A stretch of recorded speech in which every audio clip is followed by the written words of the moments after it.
श्री शिवाय नमस्ते दोस्तों अष्टमी का विशेष महत्व होता है। हर महीने में 2 बार अष्टमी आती है, कृष्ण पक्ष की और शुक्ल पक्ष की।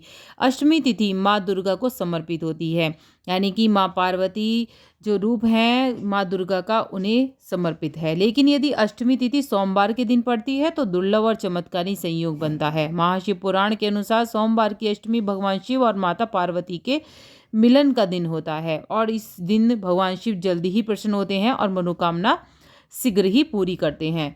तो अष्टमी पर क्या उपाय करने हैं, क्या नहीं करने हैं, सभी चीज़ें मैं इस वीडियो में बताऊंगी। सोमवार का दिन भगवान शिव की पूजा का दिन होता है। अष्टमी तिथि माता शक्ति को समर्पित होती है। सोमवार की अष्टमी पर भगवान शिव की पूजा करने से विशेष कृपा मिलती है। सोमवार की अष्टमी पर 108 बार महामृत्युंजय मंत्र का जाप करने से भगवान शिव प्रसन्न होते हैं। जैसे कि आपको सभी को पता होगा कि पति की पूजा होती है तो पत्नी बेहद खुश होती है। तो ऐसे ही माँ दुर्गा जब खुश होती हैं जब उनके पति यानी कि भगवान शिव की पूजा करी जाती है। तो कब है सोमवार की अष्टमी, कब कब पड़ेगी 2025 में, सभी इस वीडियो में मैं आपको बताऊंगी। और क्या उपाय है पहले ये जान लेते हैं। अगर कोई आपका मतलब नहीं बनना है काम और लंबे समय से अटक रहा है या आप कोई अपनी मनोकामना पूरी करना चाहते हैं तो आपको क्या करना है, सोमवार की अष्टमी हो उस दिन 31 मूंग के दाने, 31 चावल के दाने और 31 बेलपत्र लेकर शिव मंदिर में जाना है। सबसे पहले शिवलिंग का अभिषेक करना है। इसके बाद में बेलपत्र पर चंदन और रोली लगाकर अपनी मनोकामना का स्मरण करते हुए शिवलिंग के अशोक सुंदरी वाले स्थान पर रख देना है। ध्यान रहे कि बेलपत्र की डंडी जो है वो जलधारी वाले स्थान की तरफ होनी चाहिए। अब मूंग के दाने को नंदी भगवान के उस पैर के आगे रखना है जो उनका पैर ऊंचा रहता है और अंत में अपनी मनोकामना बोलकर चावल को शिवजी जी के मंदिर की दहलीज पर रख देना है।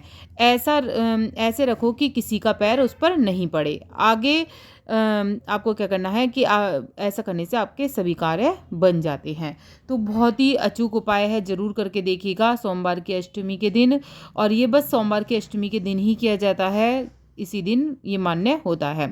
अष्टमी के दिन काले कपड़े भूलकर भी नहीं पहने जाते हैं, ना ही अष्टमी के दिन खाली घर छोड़ा जाता है।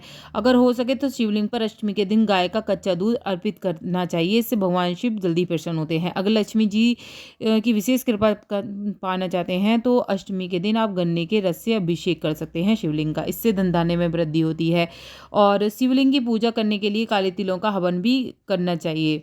तो इस दिन आप काले तिल का हवन भी अष्टमी के दिन कर सकते हैं, इससे बेहद लाभ मिलते हैं। घर के मुख्य द्वार पर एक जो दीपक जरूर जलाएं जो कि लंबी बाती का होगा और पूरब जो मुखी है उसकी लौ रखनी है आपको। और ऐसे जलाएं कि आधे घंटे कम से कम वो आपका जलना चाहिए। तो इस तरह से आप जला सकते हैं। और अष्टमी के जो सोमवार की अष्टमी है वो 2025 में कब कब पड़ेगी जान लेते हैं। सबसे पहले बता देती हूँ, पहली अष्टमी जो सोमवार की पड़ेगी, 2 अष्टमी पड़ेंगी सोमवार की इस बार 2025 में। पहली अष्टमी जो पड़ रही है वो 20 अप्रैल की पड़ रही है। 20 अप्रैल शाम 7 बजे से शुरू होगी और समाप्त होगी 21 अप्रैल को शाम 6:58 पे। तो 21 अप्रैल को सोमवार की अष्टमी मनाई जाएगी। अब जान लेते हैं कि सोमवार की दूसरी अष्टमी कब है। सोमवार की जो दूसरी अष्टमी है वो 4 मई को सुबह 7:18 से शुरू होगी और समाप्त जो होगी वो 5 मई को सुबह 7:35 पे होगी। तो सोमवार की जो दूसरी अष्टमी है वो 5 मई सोमवार के दिन मनाई जाएगी। आगे की वीडियो के लिए सब्सक्राइब जरूर करें।